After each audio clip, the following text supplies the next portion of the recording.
Ladies and gentlemen, our moderator of the next session, Mr. Michael Duck, is waiting for all of you to please join us for his session.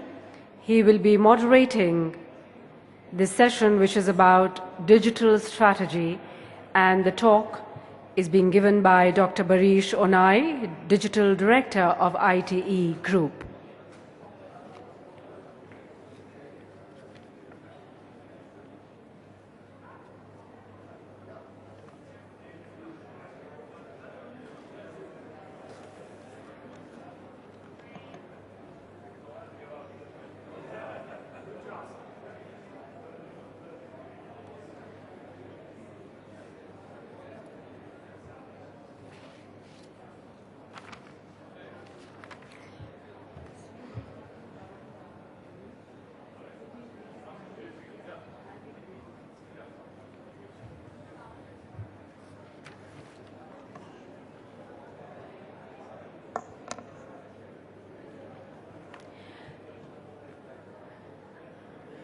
We welcome you all back.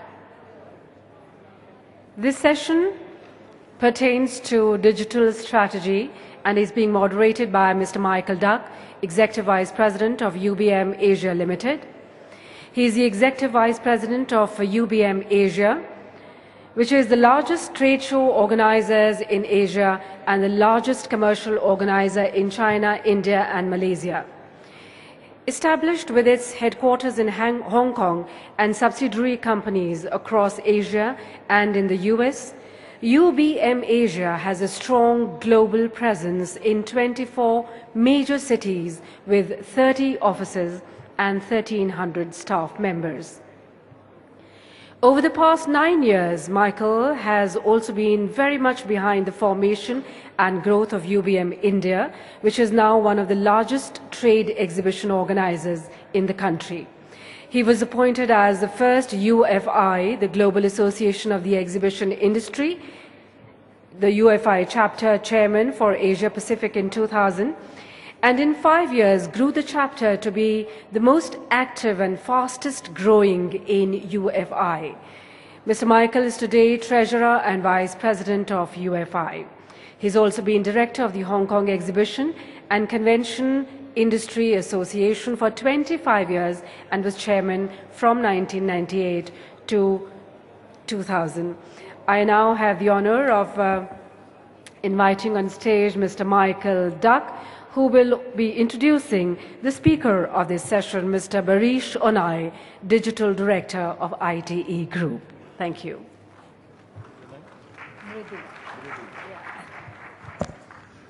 Thank you, Maridu. Doesn't she do that beautifully? Wonderful to see you all here this afternoon. I've been told to wake you all up because you've had such a good lunch.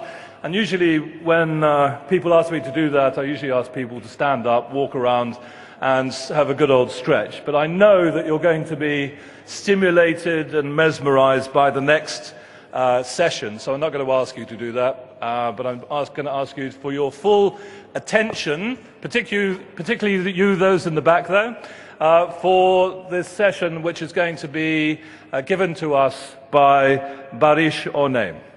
Now, Barish is at present the Group Digital Director for ITE, and he comes with a fantastic CV.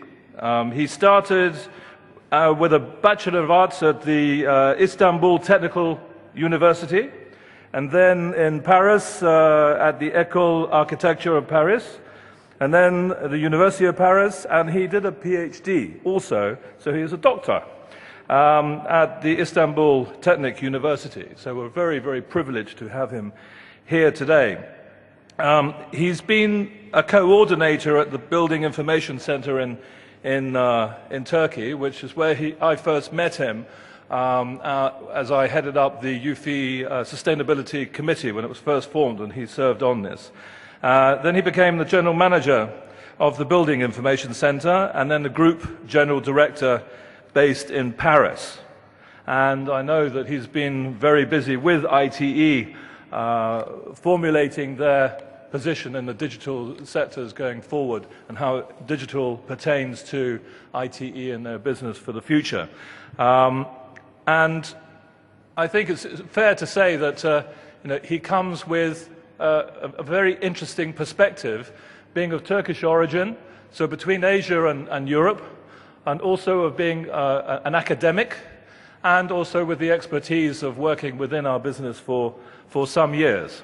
And interesting to note, because you may not know, that he's actually a part-time disc jockey. He's a DJ. So very pleased to have another side of him known to you all.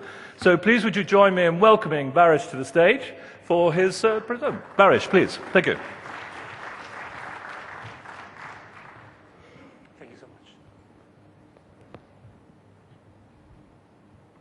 Hello, everyone.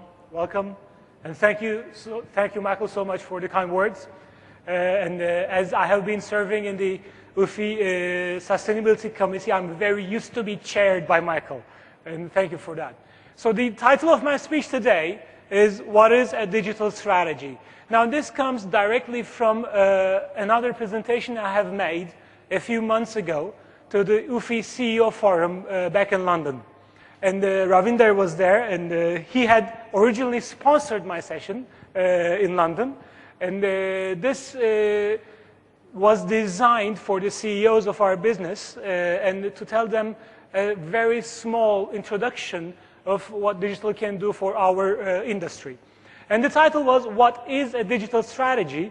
But I had a better question to them. What is a strategy?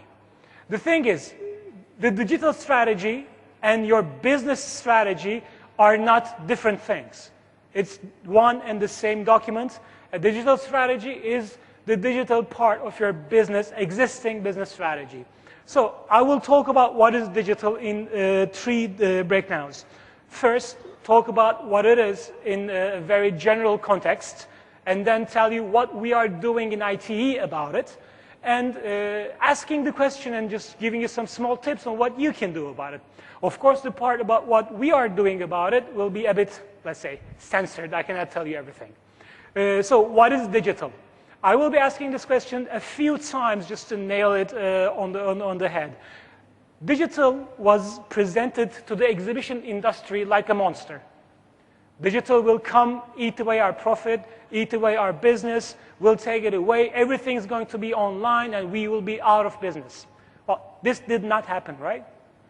And why did it not happen? And what was the first impression when this was created? So this is a chart done by AMR, a consultancy, and here are some trend lines. This shows, if this is, yeah, it's working, yeah.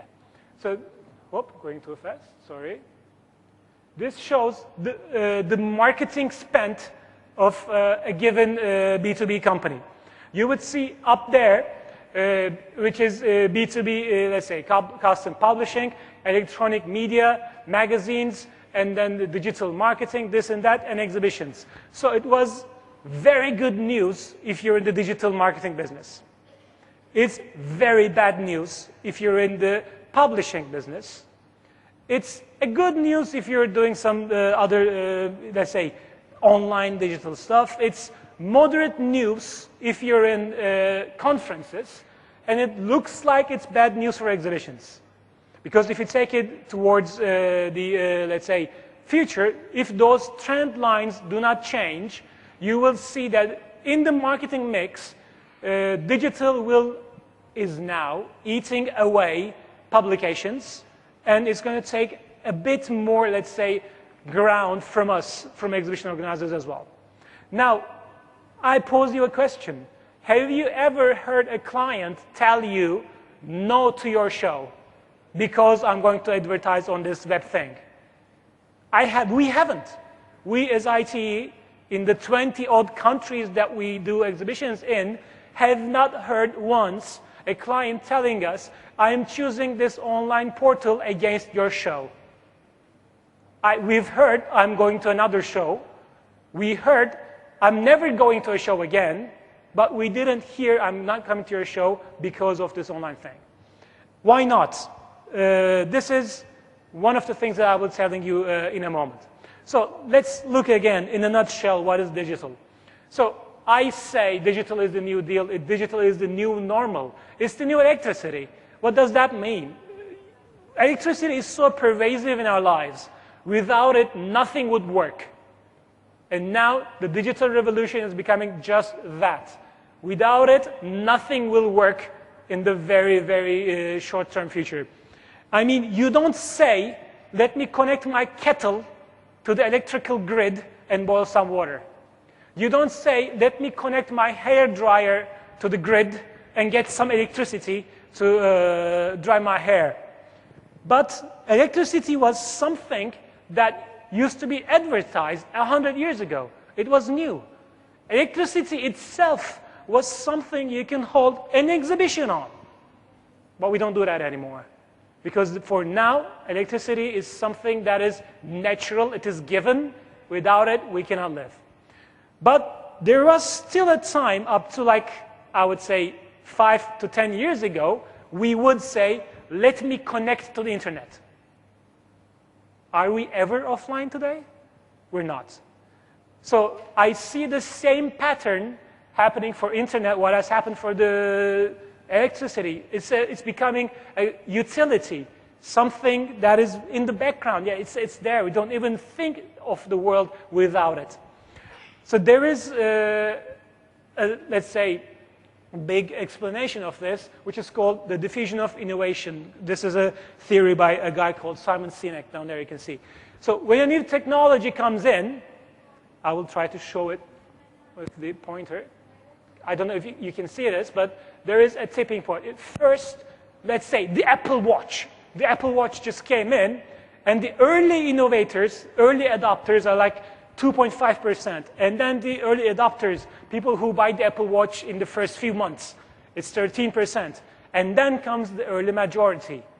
And then comes the late majority, and then the laggards. And this is how the penetration goes up. So any innovation that comes up, think of stuff like the car. Think of stuff like the internet. Think of stuff like anything you know has had this kind of an evolution and pervasion into our lives. And innovation, when it's really pervasive, creates social cultural change. Maybe creates a revolution. Let me joke with this a little.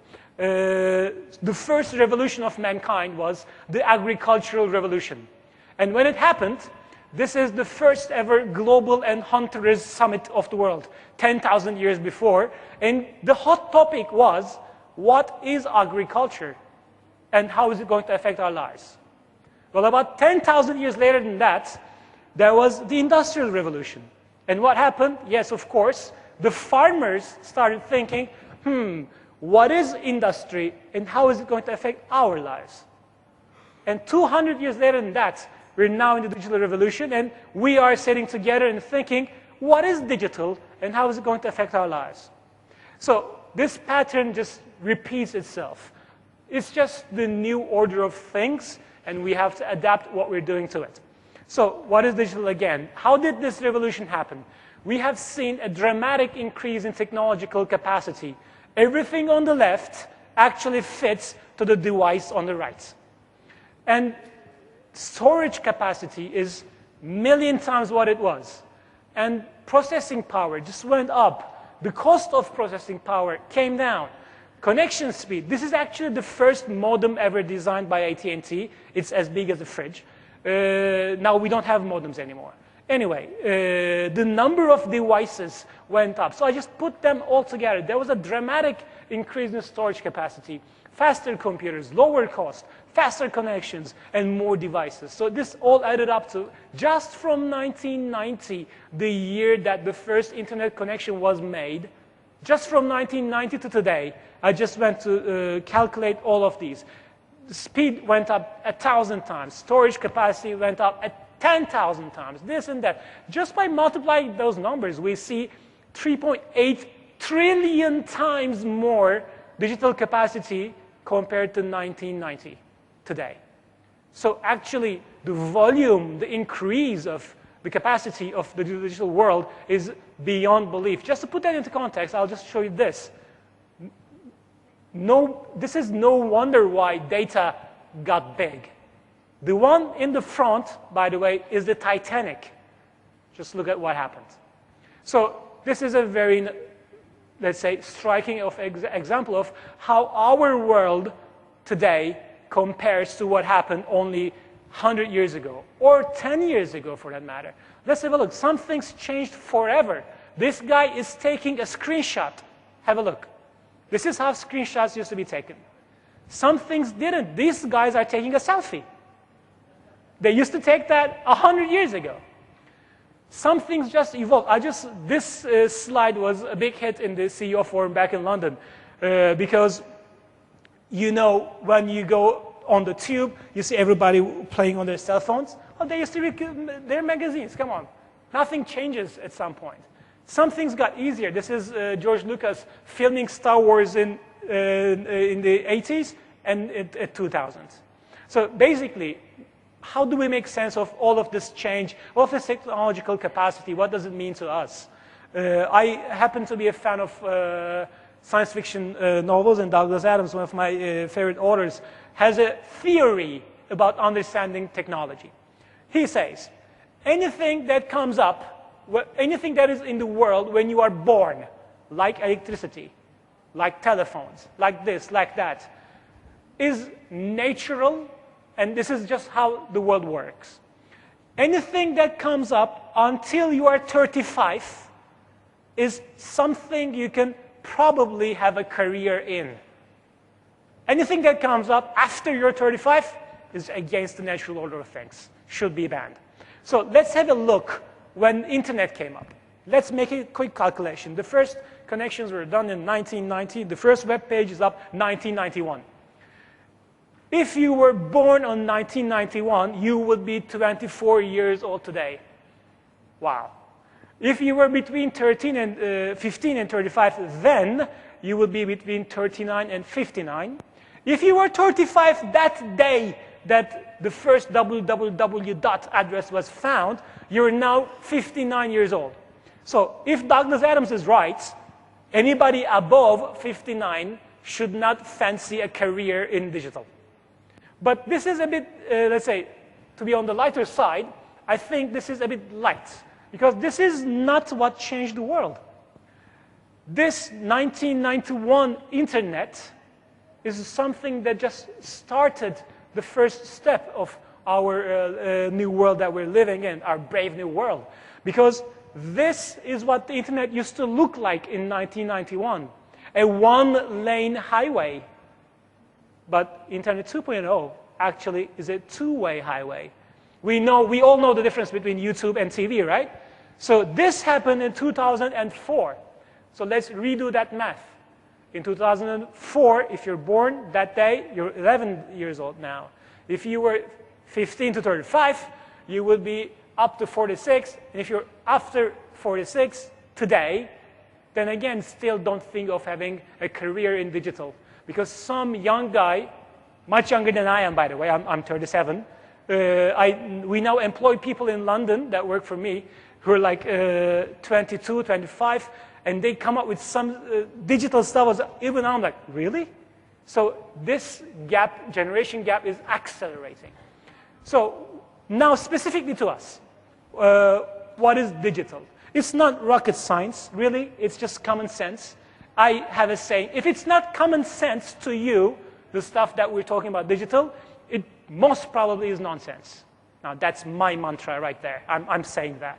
Because the thing is, why do I have to say this? Because I've been running a company in Turkey that used to do a very big construction show. And you always have the IT director. Now, I'm sorry if there are any IT directors here. The IT director's job is something that can be mystifying to the CEO. Because it's technical, you cannot understand what he's actually saying. So it is in between some clouds, and so you have to make sense of what this guy is talking about. It's really hard if you don't know what he's talking about. But if it doesn't make sense to your business, to your business mind, it most probably doesn't make sense at all. That's what I'm saying. We have to find a way of rationalizing what's happening. So for people of my generation, when we want to learn about something, we just write it to Google, what is, and we just let it tell us what it is. We don't press enter. You say, what is digital? Let it go. It will tell you, hey, the hot topics are marketing, the hot topics are this, the hot topics are that. So we understand. Now, you know what's happening? The people who work for me now in London, when they want to learn something, they don't write it to Google anymore. They write it to YouTube. It's different. They write it to YouTube and understand they want to watch a video about it. They don't want to read about it. Reading is so old school. It's unbelievable, but it's so. Anyhow, speaking about some more, let's say, down-to-earth, serious stuff now. Gartner, you know Gartner is a big consultancy in the world, has come up with a quadrant about, they went and asked all 500 Fortune 500 CEOs what they think digital is. And they have, you will most probably get these slides afterhand, so if it's not readable, don't worry. And it shows you that what the CEOs of top 500 companies think is not it's not on par with each other. There's still a lot of ambiguity of what is happening in the digital domain. And you will find this is the explanation that I like most and I use in my work.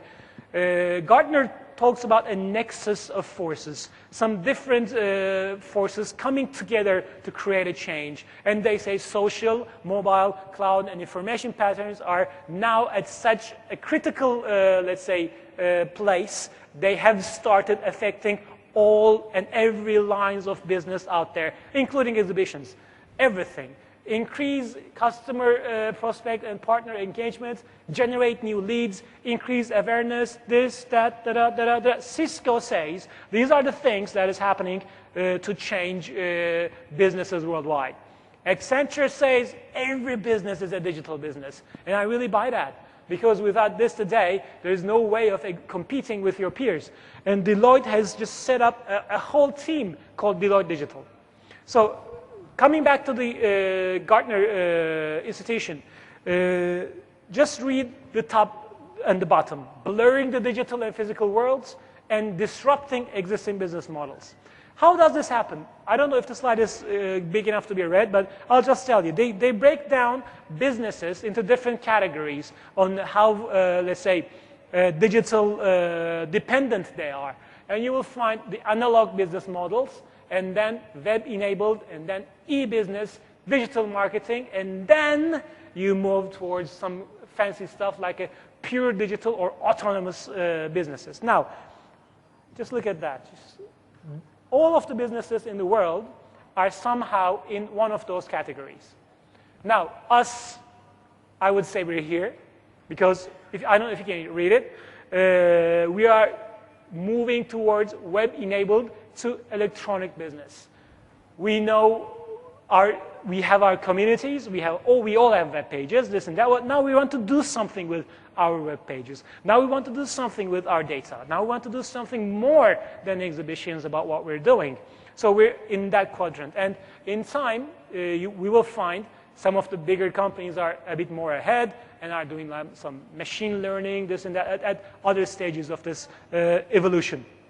So the general change in business environment and how to handle this change.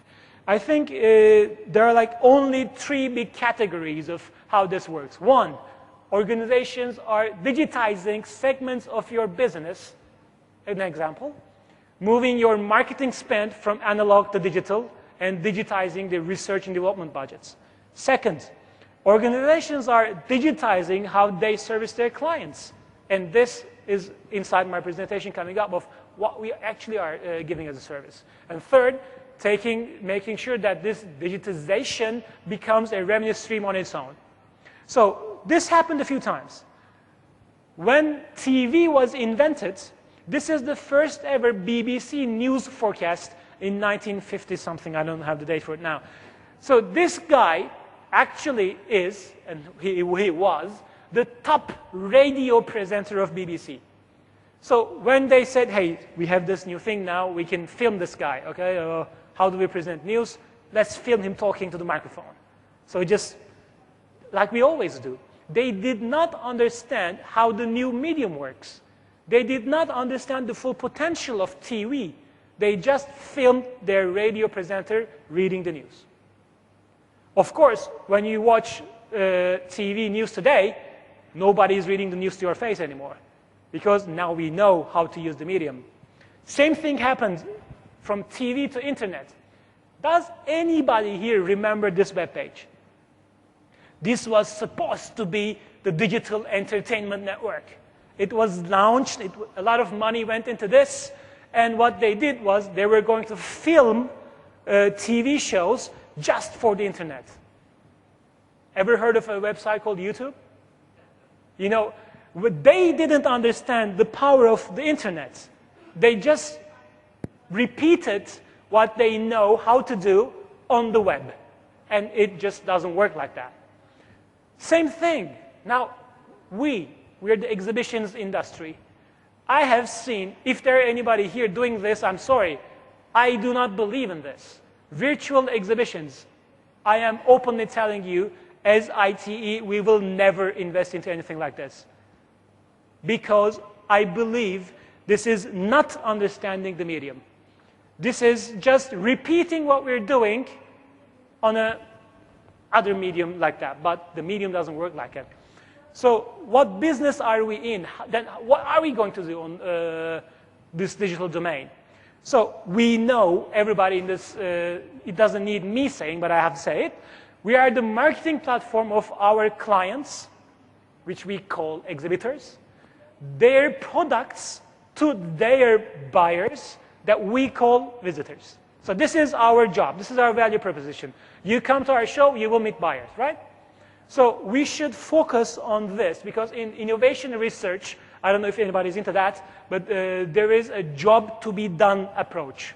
You ask, what is the job to be done in this particular product that we're trying to do? In exhibitions, the job to be done is becoming the marketing platform of our exhibitors' products to our visitors, which are their buyers. So what we do with this since eternity, we put them in an exhibition center, and we shake well and hope something happens. This is as far as we've come in our business model. We put them into a confined place and really hope and pray that they do business with each other. They do, by the way. And that's why we have all these big companies here today. But in this new world, random is just not good enough anymore. It really is not. Because our clients, if they're, don't get me wrong now, if they're 60 years old, 70 years old, random is okay for them. They want to sit in their booth and talk to people. But if your clients are now 20s and they all got like iPhones and Samsung phones, and if they're on these living the life as normal people live it today, for them, random is not good anymore. We always talk about a decline in visitor numbers in the younger generation, don't we? Figure out why. Because for them, what we are offering might not be really very appealing. Because to them, targeted is a new thing. We're living in the mass relevance world. What an idiosyncrasy, mass relevance. But it's true. It is massively, on a massive scale, relevant to everybody. Go search for a flight to Istanbul, and the next thing you see is that somebody's trying to sell you a room on Booking.com in Istanbul. So it is relevant to you, and it's relevant to everybody in an individual, massive level. And have a look at this. I love this one. The couple are sitting and somebody's watching them, and she says, don't worry, it's only marketers collecting our personal data so they can create a more relevant advertising for us. We are living in this world. In this world, if you're, well, actually, I'm going to be a bit harsh just to wake up everybody. If your business is not exhibitions, it is not random. But all of our exhibitions, unfortunately, are still based on random interaction. Yes, we organize, we are trying to do stuff. We are trying to be fair to us, we are trying to organize matchmaking sessions.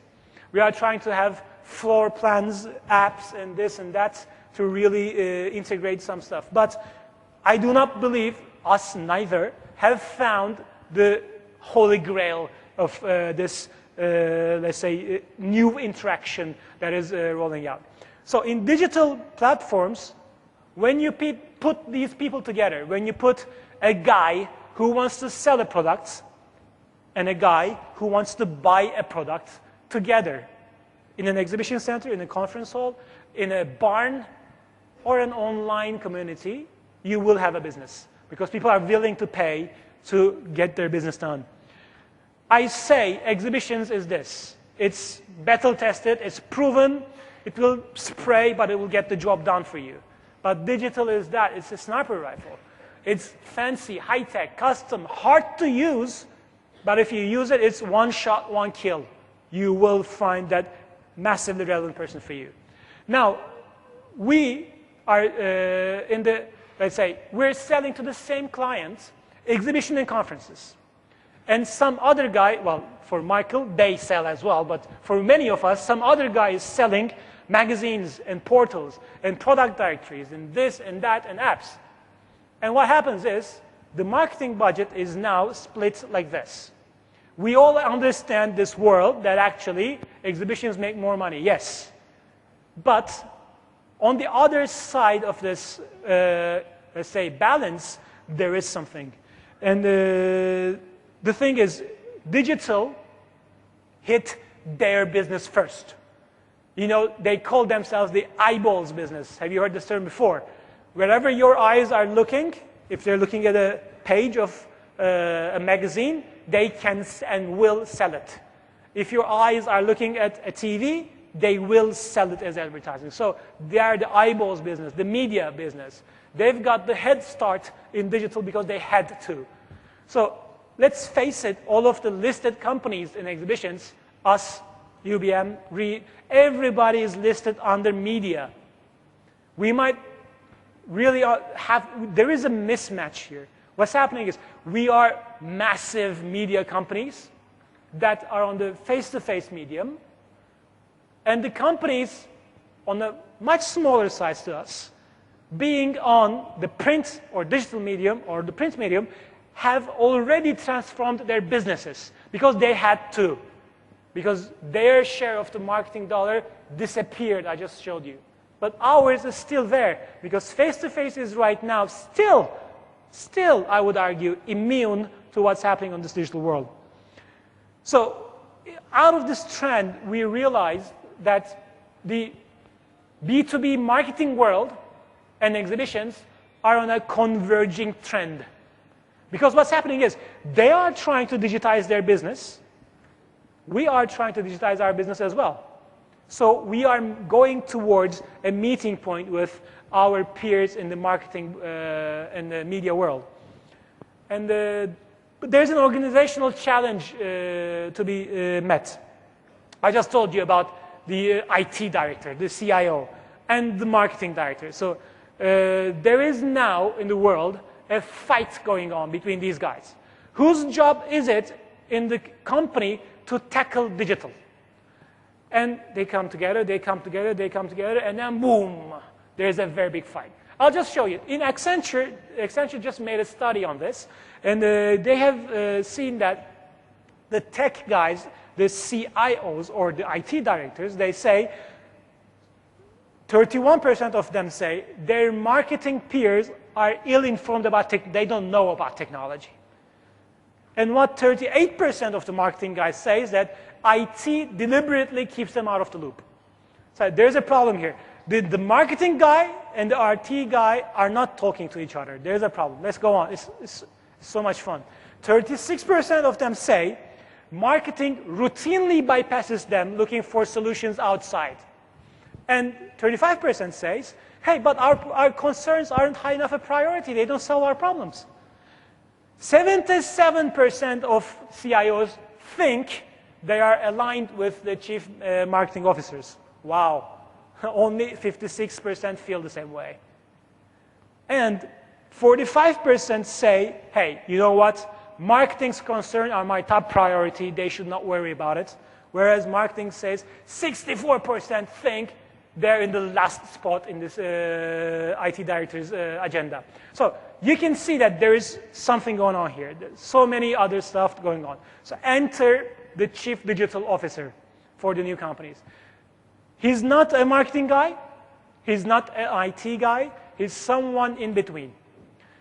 Different from company to company, this person could have a bigger mandate, a much bigger mandate, can rule everybody, or be inclined towards IT, or can be inclined towards marketing. But there is this new person. There is this new person in every big company right now coming in and trying to solve the riddle of tackling digital from both perspectives at the same time. So let's recap. We've talked about digital being the new electricity. We've talked about the general change in business environment. We've talked about how to digitize your company, and we're part of the marketing mix, this and that. We're converging with B2B media. They have the head start, and to address this, we're putting in some guy called CDO. But all right, still, let's get back to this. Why we don't hear this happening? I personally think there's one explanation. Remember this slide. The eyeballs business, sorry for the image, I'm just putting that to remind you it's the eyeballs business, is fundamentally different from us, which I call the handshakes business. They are coming from different budgets. They are coming from different teams. Our client, we just had a look, I'll just skip this and show to you. The signatures under our contracts in ITE, I looked at 38,000 contracts. And you will find, I'll just go down to be able to read it, the people who sign our contracts, 39% is the top management. 14% is the export division. Only 13% is marketing. 12% is sales, business development, commercial, this, that. The people who sign our contracts are really not the marketing people. It is interesting. They are more sales or oriented guys. Exhibition budgets, although they are part of the marketing mix, are coming from some other pocket, not from the advertising pocket. So let's keep it that way. So, to us, digital is complementary. So let me show you what we're doing in IT now. So you would remember these. So we're doing all of them. We are digitizing segments of business. We are deleveraging from print advertising. And now we're getting more and more digital marketers and setting up digital marketing excellence centers and stuff like that in our company. Because we believe that is the way to go for us. Because now it's more targeted advertising available. We are digitizing the service we give to our clients. We are going to be launching something pretty soon. We're looking at product directory portals to complement our shows. We are turning this into a revenue stream, into a business itself, not just an added functionality we give to our clients, but a standalone, fully legitimate business.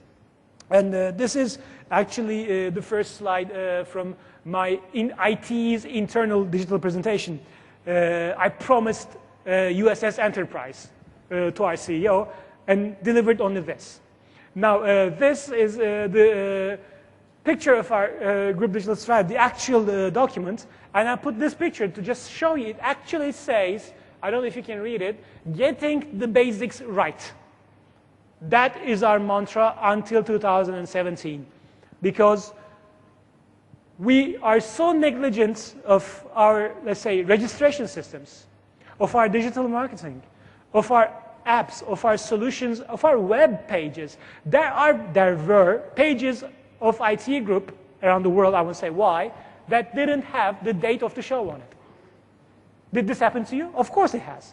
Your team, one of the teams set up a web page that it looks beautiful, there's a new design, hey, but it doesn't load because there's this problem here.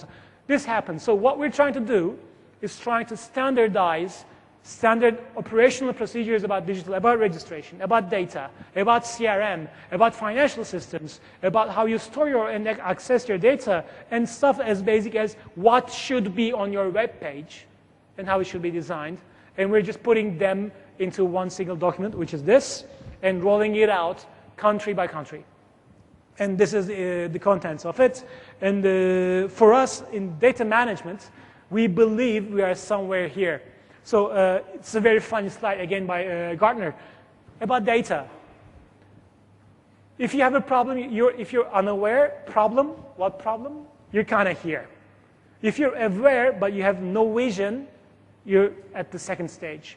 In the third stage, you are firefighting. Hey, let's fix this problem here, let's fix this problem there.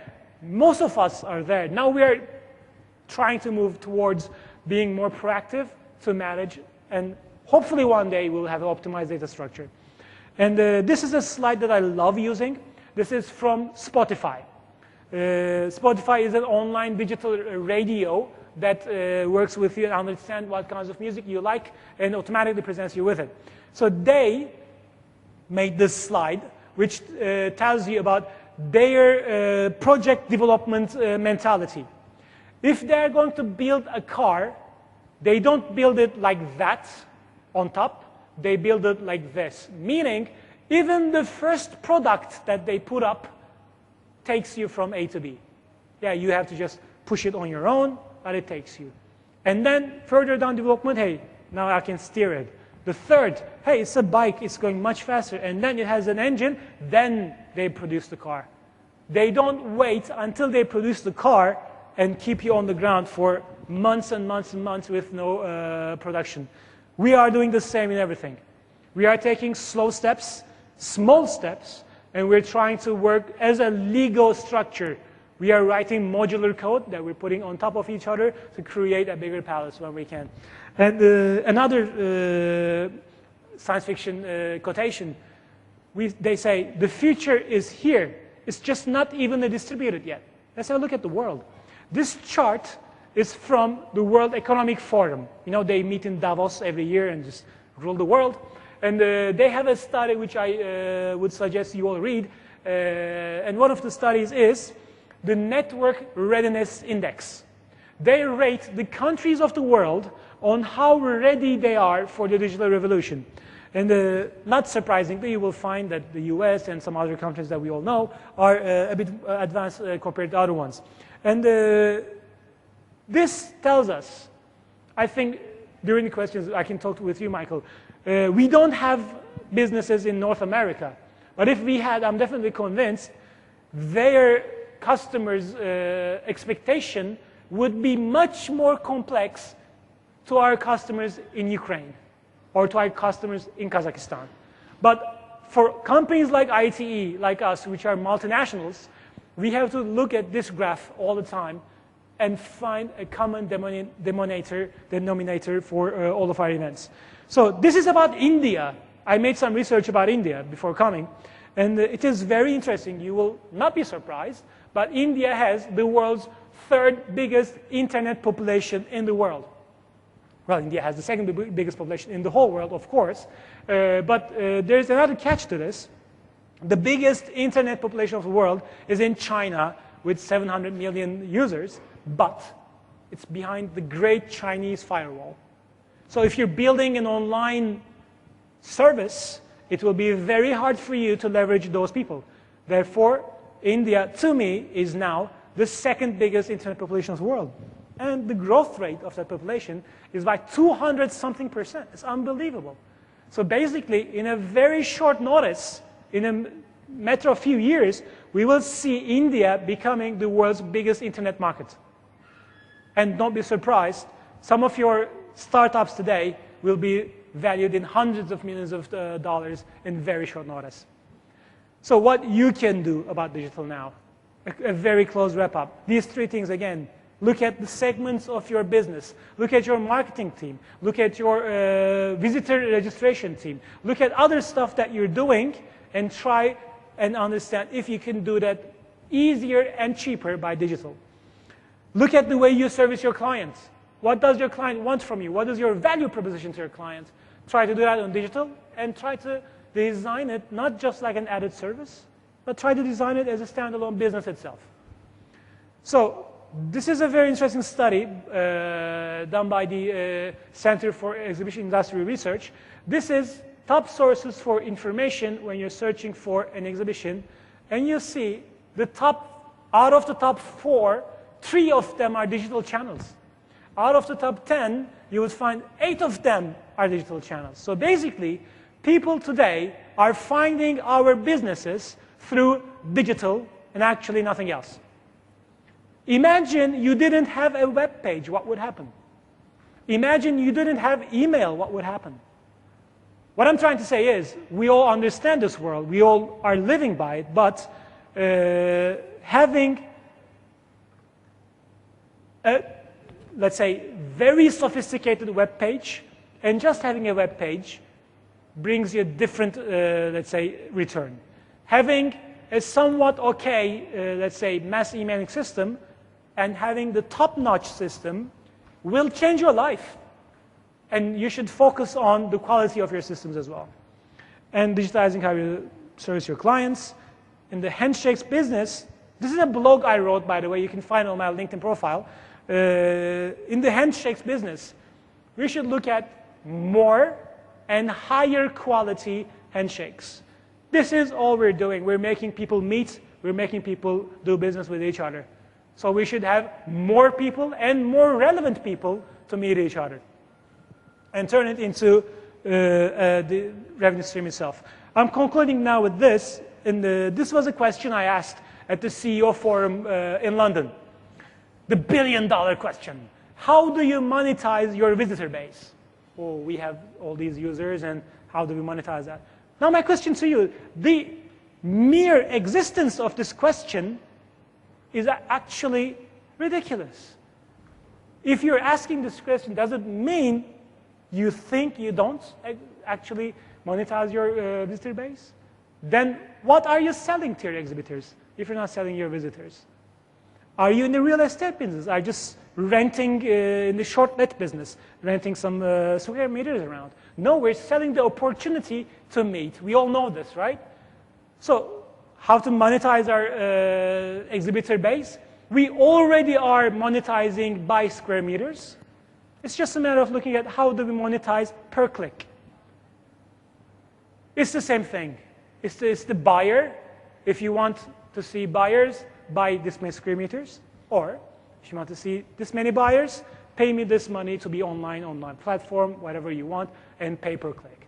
Or pay per millennia. How do you like?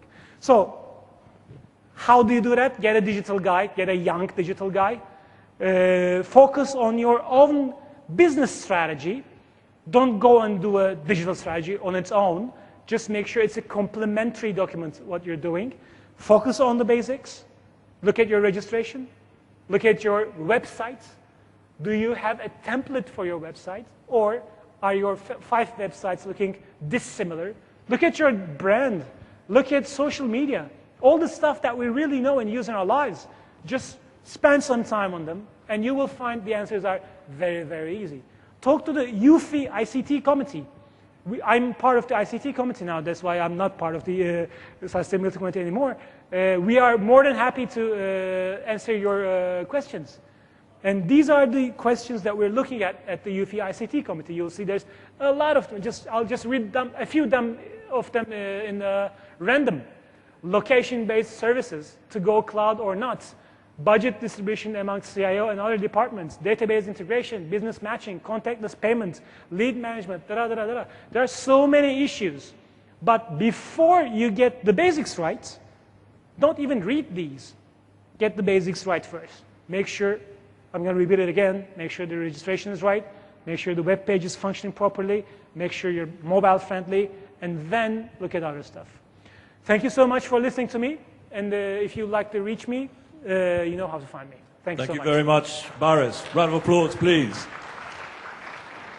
That was very much a master class, I'm sure you'll agree. Fantastic session. Thank you so much. As UBM, globally, on 2 of the functions, I'll just talk a little bit whilst you think of some questions, please, out there. Virtual trade fairs. We did several hundred virtual trade fairs. We started about 6-7 years ago. We had a studio in Chicago. So we actually went quite a long way. They never made money. But it was a very interesting procedure, and it got us into thinking about how we link digital with trade shows. So it was a good journey. We also, in the UK, owned a fantastic old publication called Exchange and Mart. Some of you may remember it from your days if you're at university in the UK. This was the biggest classified advertising magazine globally. Absolutely huge. We sold it 10 years ago to a German publisher because it wasn't making any money. Within 2 years, he closed it. We actually sold it for £60 million, which was well below what it was worth, but it was still quite a lot of money. Today, it's worth nothing. What we hadn't seen in the beginning staring us in the face was this was the original Craigslist or eBay. And you can imagine where we would be today. So, we come to these sessions like here today because we look for insight. And I hope that from what you've heard today with Baris here is you may pick up some of that insight. So please, over to you. Can I have any hands up for any questions for Baris? Lou, can we have a microphone over on the right there, please? Could we have one of the ladies or gentlemen ready? And can we have another person here with a microphone ready in the back, please? Okay. I'd be interested in how you're generating revenue from digital. We've tried it, and several times we've just been unsuccessful in making it, monetizing it. Mm-hmm. And so in one of your slides, you said that's obviously one of your objectives. How do you expect to do that? Thank you for the question. The thing is, we believe, that's why I said do it as a separate business line. If you don't create a separate business line that has actually nearly nothing to do with exhibitions, you're most boundly likely to fail because exhibitions have a very high margin. It's a very good business to be in. We know how to do it. And instead of spending our time and effort and energy somewhere else, we'd rather be doing it on exhibitions. If you try to do a digital thing with an existing exhibition, we've tried before as well, with an existing exhibitions team, in the end, that product is bound to die. So we have created a purely digital team now inside ITE that is about to launch a business line. That a business line is a normal, like everybody would think of, it's a product listing business that works with, because the thing is, we happen to have 10,000 clients around the world in building sector only. And we happen to have 1 million buyers around the world in building sector only. So we are going to be trying to link them together on a separate digital business, not together as an extension of our exhibition, let's say, offering. And we're launching that pretty soon, and I think you'll all hear about it in June. This is something we've done before in Turkey in my previous company. Much like Michael's setup, much smaller scale, of course, we had a B2B publishing arm as well. So the B2B publishing arm used to have this building catalog, and we used to have on the other arm of the business, the building show. So the building show attracted 100,000 visitors, which was great, but the catalog attracted 4 million people per year. So the scale, and actually the customer expectancy is different when you go on the digital domain. And these were totally separate teams. If we had given that to the exhibitions team, they would focus first on the exhibitions and try to do this with their left-handed, which doesn't work for us. That brings me into asking you, Baris, in terms of you working for a smaller company before and now you work for a large PLC company, how do you see the digitalization working from in a position that you are with a larger company to a smaller company? How do you see challenges there? Yeah, the thing is a bit frustrating, I have to say, because the company that I used to work for, I was the CEO of the company, was 100 people. And as I just mentioned, we had exhibitions plus some magazines, some web portals, this and that. And I would think of something one night and come to the office and call some of my guys. I explain the idea. They would come back with a proposal in 3-4 days. And then, okay, look at the budget. Let's give it a try. It works, fine. It doesn't work, all right. But now in ITE, it is a different ballgame. We have 1,200 people working for us in 24 countries, and we organize more than 250 shows. And actually just communicating a message in the group by itself is a challenge. And, but nevertheless, the ability of tapping into much larger markets internationally is an unbeatable, let's say, thing that we're trying to leverage. Because companies like us happen to have portfolio of events, building portfolio, 25 events around the world, food portfolio with yours, 10 events around the world, this, that. So oil and gas, 20 events. So a relevant audience that repeats itself around the world is something that we can look at merging on a digital front. This was something that we didn't have any access to in my previous company. We could think of the stuff, but we would remain local. IT gives us the ability to design something for the international audience, but it takes, I would say, at least 5 times more time to do something in IT as compared to... I certainly recognize some of those issues there in a larger company. Jochen, there's a question from you, please. Yeah, Paris, Jochen from JWC in Germany. Paris, I've heard your speech also in London, so I was aware what you were talking about. The question I have is, and I try to look a little bit at what we see going on in the business. It's a situation where I sometimes feel the exhibitors are taking hostage. When you look at what organizers offer, they offer the so-called digital packages, and you get a silver package, you get a gold package, and you get a premium package. And it is making nice money for the organizers, without any doubt. But the question remains, does it deliver any value to the exhibitors or even to the visitors? This is the first question. And how do you at ITE determine what delivers value to your clients? Because without value, as you will hear tomorrow morning, you cannot price accordingly. Yeah? So that's the first question. The second question I have is, I see some kind of natural limitations for our industry when it comes to the digital. Let's compare ourselves to Google or so, yeah. And if we have a show with let's say 500, 800 exhibitors and let's say 20,000 visitors, I feel that the click rates we can achieve on any digital platform is very limited. So competing with the big ones, I think, will be extremely difficult.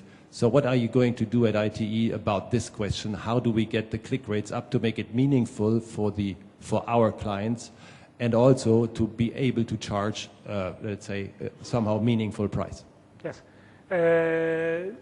Very relevant. Thank you for it. And the thing is, first of all, nobody in our industries will ever be able to compete with Google. Let's forget that.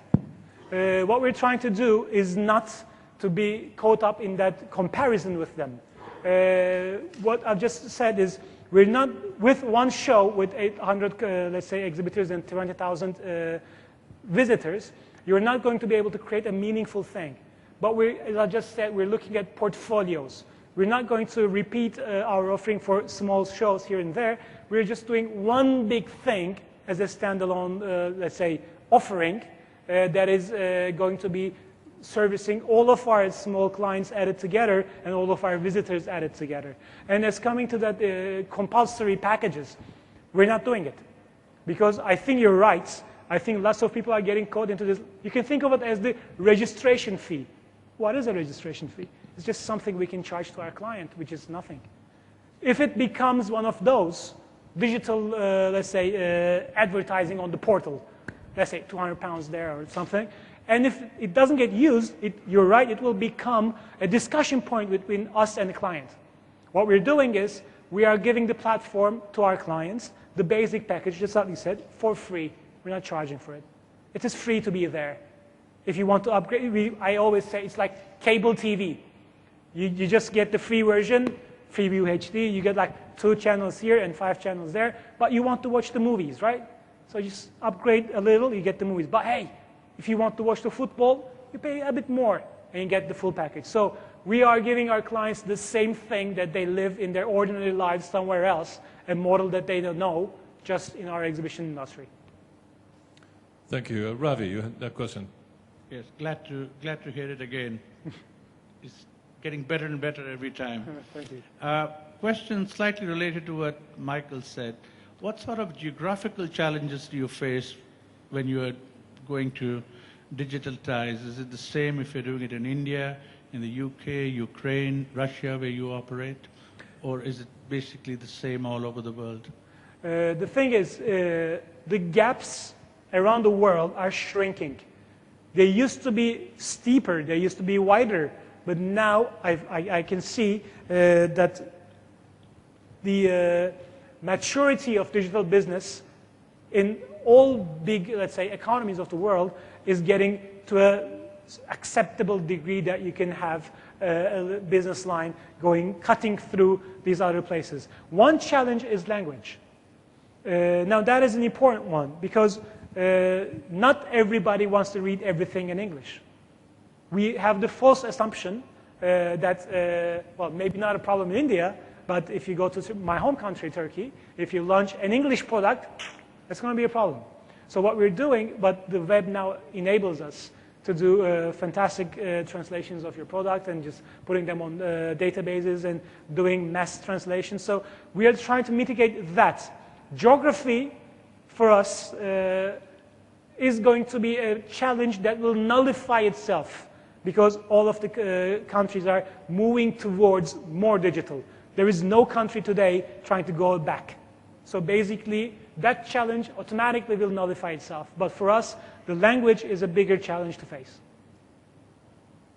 One last question, whilst we have some time here.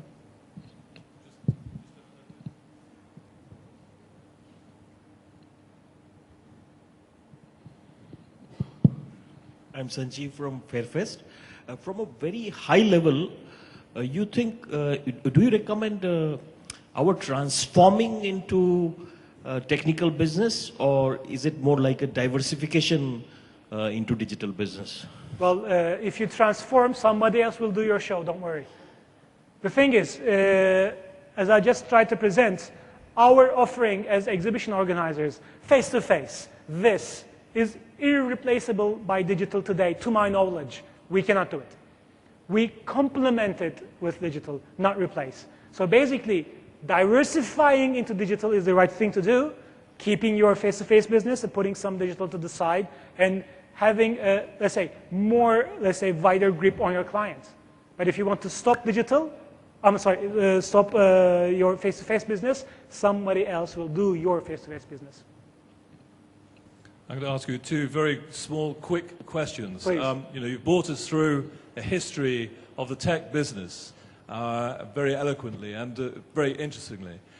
What's out there at the moment on the tech side that's really cutting edge, that may be of use for us here in the next 5 to 10 years, that we're going to be surprised with?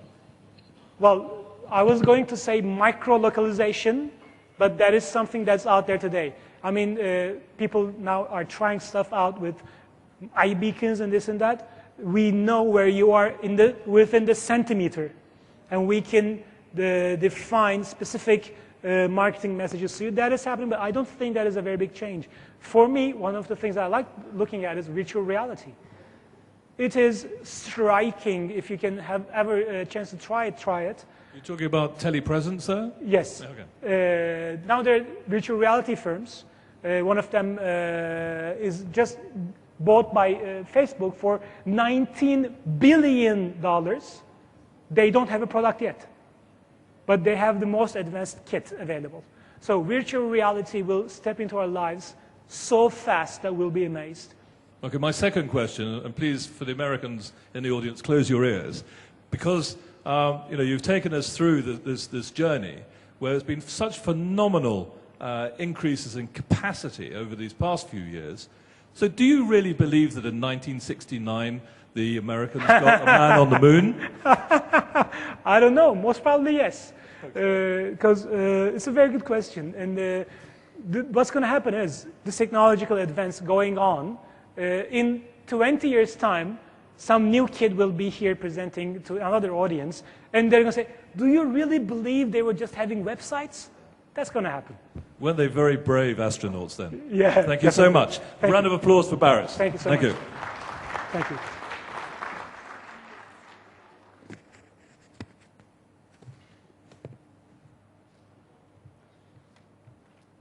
Well, ladies and gentlemen, rapid digitization is reinventing the way we work, and it is as dynamic as it can get for all kinds of businesses and industries to thrive and prosper.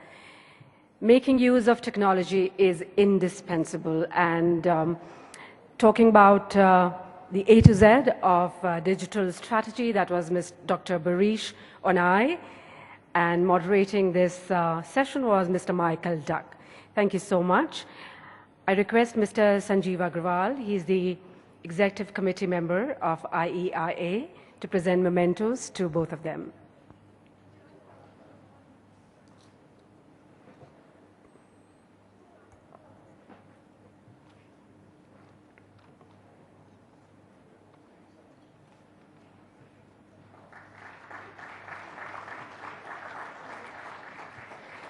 Dr. Barish Onai and Mr. Michael Duck.